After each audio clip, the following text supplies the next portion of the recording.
present on breastfeeding and the importance of breastfeeding in prevention of breast cancer. Female breast cancer is the most commonly diagnosed cancer, and it's the leading cause of death from cancer among US women. And in 2013, the most recent year data, which are available, reveal that 230,850 women were diagnosed with breast cancer, and the annual age adjusted incidence rate was 123.7 per 1 lakh women. And it's a big number. Although overall breast cancer incidence is similar between black women and white women in the US, mortality is higher among black women, in part due to differences in their severity, cause, and treatment of breast cancer. In 2013, age adjusted mortality rate was 28.2 per 1 lakh among black women and 20.3 per 1 lakh white women. Breastfeeding has shown to have protective effects against certain types of cancer, which is great for mothers and children. And after all of the advantage of breastfeeding, actually, here I'm working in pediatric departments as a nurse, and where we make sure that every mother is encouraged, and we give them a lot of tips, and we conduct a lot of health education programs. And I must say that the breastfeeding practices are very, very good and appreciated because of the input from all the health team members. Many studies have found that breastfeeding for at least 6 months can reduce the risk of triple negative breast cancer, which is otherwise called TNBC, by 31%. And this is especially significant because it's an aggressive form of breast cancer that typically occurs in younger women and has a very poor prognosis. Breastfeeding may also reduce the risk of cancer, recurrence, and mortality. A study was found about breastfeeding for at least cancer diagnosis was made. It was associated with 28% lower risk of recurrence. So women who have already had breast cancer, the recurrence is dropped down to 20%. This is again a very huge number, appreciable number, and therefore breastfeeding must be facilitated and should be encouraged and recommended whichever community mothers are. And for some reasons, in the past, I had noticed in my department, others come here. One thing is that women, they are into their workforce, and therefore they do not find time. But our institution now has considered this so much, and now they have extended the maternity leave, where the mothers can stay on with the babies at least until 6 months. And also, some of them reasons like they are busy with their workforce, or they have other commitments, or taking care of other children, and therefore it's becoming difficult. And because of that, bottle feeds, diarrhea, increased consumption. All of you know, in developing countries and underdeveloped countries, in India especially, diarrhea, the most common cause of infant mortality. Therefore, these women, when they do not breastfeed, they go in for top feeds, and cleaning of the bottles, all that becomes very, very difficult. Besides the advantages that are attached to the breastfeeding, mainly we also feel that the children who are top fed with bottle feed and all that, where cleaning process do not occur very quickly, they common diarrhea and various other issues, infections, and so on. So while most people on breastfeeding and cancer have focused on breast cocaine and endometrial cancer, there is also some evidence that breastfeeding will reduce the risk of other types of cancer as well, like colorectal cancer and lung cancer and so on. So although the exact mechanism and protective effect of breastfeeding are not fully understood, it is believed that breastfeeding can help reduce the exposure to estrogen and other hormones that can promote the growth of some type of cancer cells. And breastfeeding may also help promote the differentiation and maturation of the breast cells, making them less susceptible for cancer-causing mutations. This presentation will aim at the role of pediatric nurse in promoting breastfeeding to prevent breast cancer among women. And we know breast cancer is a heterogeneous disease with multiple tumor types, and each are differentially associated with various risk factors. Tumors that express hormone receptors like estrogen receptor, progesterone receptor, classified as the humanal A or humanal B subtypes, and tumors that express human epidermal growth factor receptor and the basal like tumors are primarily classified as hormone receptor. Basal like tumors are also there, where the lack of expression PR, progesterone receptor, and HER are classified as negative breast cancers, which are very dangerous. And human breast cancers are the best prognosis and are the most common subtype of among women of all races and ethnicities. Compared with the other subtypes, the triple-negative breast cancer has a poorest prognosis and disproportionately affects the younger premenopausal women and non-Hispanic women. And breastfeeding and HER2 positive breast cancer. It's found that another type of breast cancer that is associated with poor prognosis. However, the evidence on the relationship between breastfeeding and HER2 positive breast cancer is mixed. Some studies have found a reduced risk of HER2 positive breast cancer associated with breastfeeding, while others are not found a significant association. So there is some evidence that breastfeeding may also be associated with the reduced risk of cancer in pregnant women who have previously been diagnosed with breast cancer. And as I told you, the reduction rate is as high as possible, 28%. And therefore, breastfeeding and other types of cancer, while the majority of the research on breastfeeding cancers have focused on ovarian breast cancer, endometrial cancer, there is some evidence to suggest that breastfeeding may also be associated with a reduced risk of other types of cancers, like colorectal cancer, lung cancer.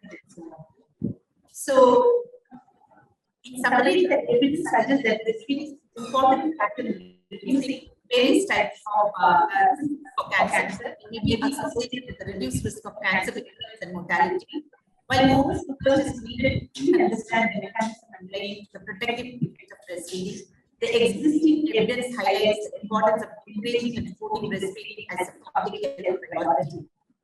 And all of us know, besides this, there are various advantages. Always our medical team and our teachers, the medical fraternity, and even our own nursing teachers, when they come on, they say how much it is important. They give their experiences, how they have dealt with patients in the past, and actually one study was done where target products to increase their breast feeding production. So like that, similar studies have been done in our own area. MSc students are doing right now also one study going on, and one is proposed for the coming year, where what can be done, because some of them are primary, even with the multiparas, somehow there is kind of a notion that they can get away with breastfeeding. They don't realize the importance. Even studies have shown that the intelligence is much better in children who are breastfed. And we know various advantages of perfect nutrition. It gives protection against various diseases, especially infections in newborns and in infants and under 5s. And it provides more brain power. Their academic performance can be much higher. And also, it's readily available, it's portable, because you not worry about buying, boiling, and things like that. And various other factors. So it's a perfect nutrition. It provides everything. We have studies have shown that we also see practically ethnography where top fed infants are highly, besides other infections like respiratory infections and diarrheal disorders, they are also prone to iron deficiency anemia, because bioavailability of iron is not good in other milk feeds. Only in breast feed, the bioavailability of breast milk, the bioavailability of iron is more, and therefore they do not develop anemia, which again is a common concern in pediatric population.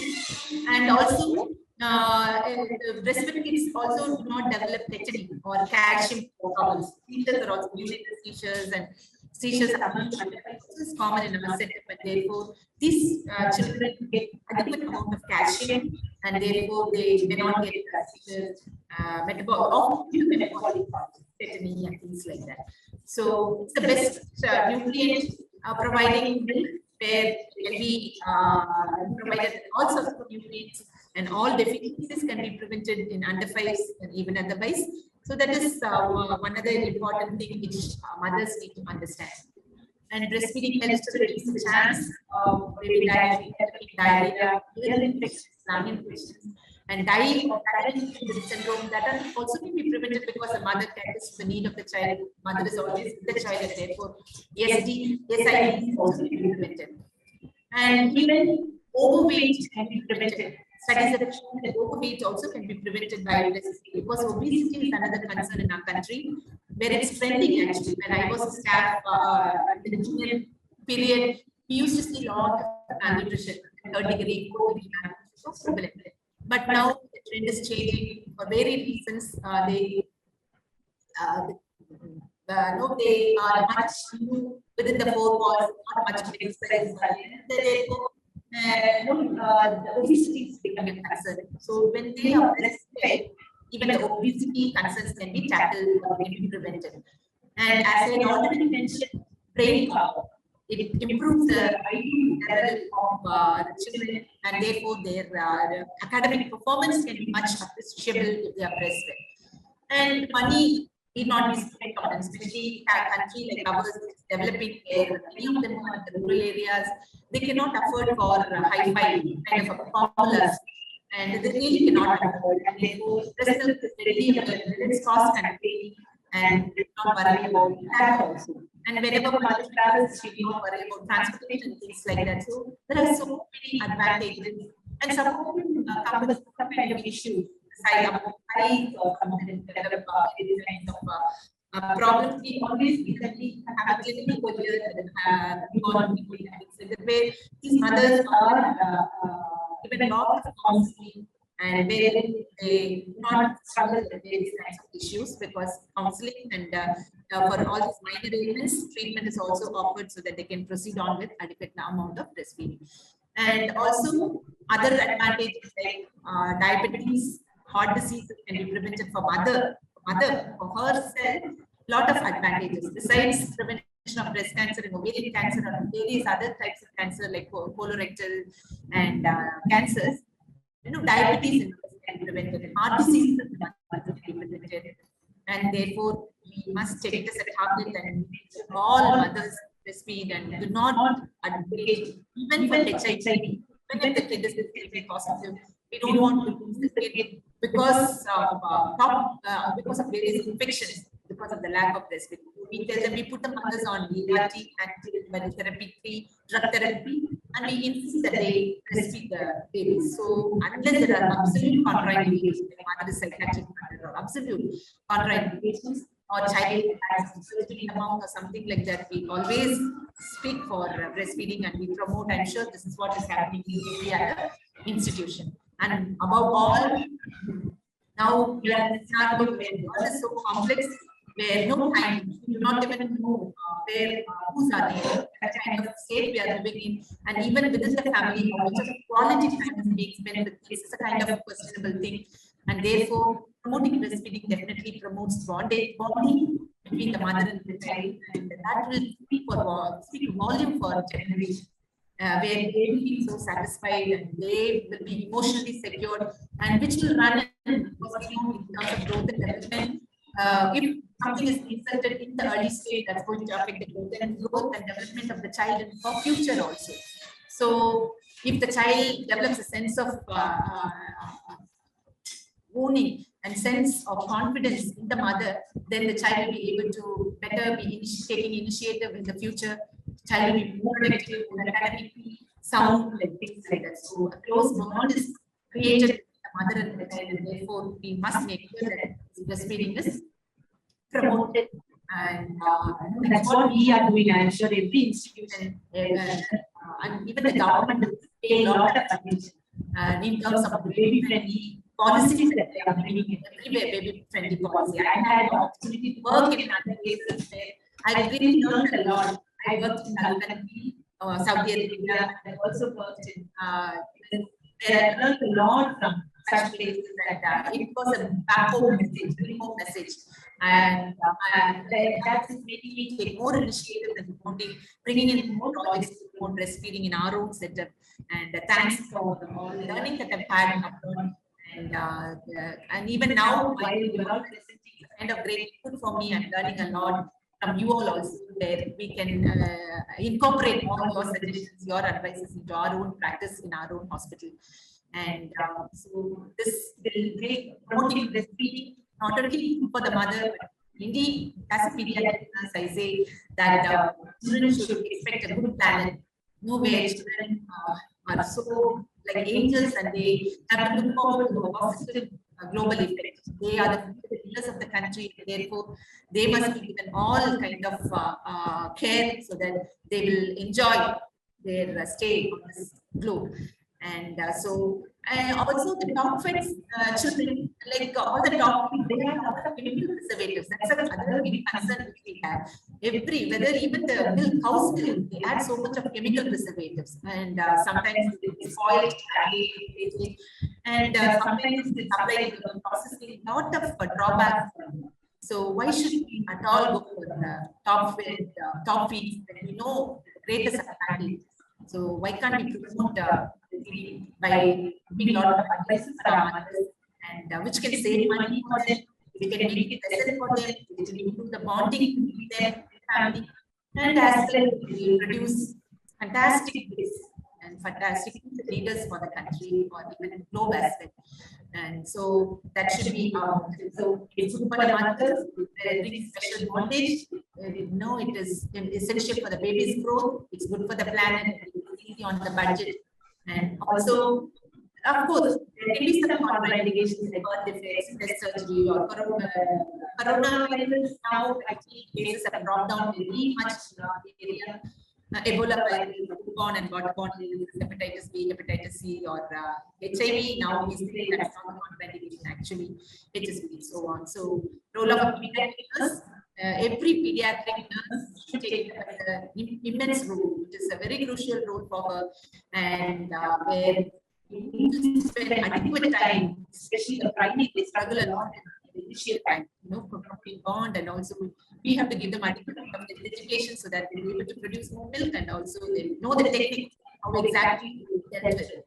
And educating, and also a kind of reminder where we can be within our own family, within our own circles, and how to assess accuracy of breastfeeding is taught to them, and how to manage minor breastfeeding problems are taught to them, and the resources that are available. And how the mothers can be allowed some of the kind of this, all those also to them, so that they will be able to, and also media coverage.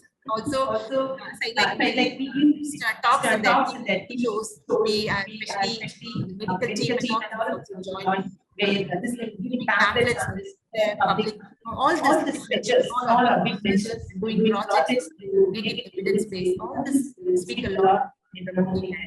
So let's look forward to 100% coverage on breastfeeding, so that we can produce great leaders for our country and as well for the globe. That's kind of interest of our team. I once again thank the entire team for giving me this opportunity, and I've learned quite a lot from all of you, and I continue to learn in the forthcoming sessions as well. Thank you.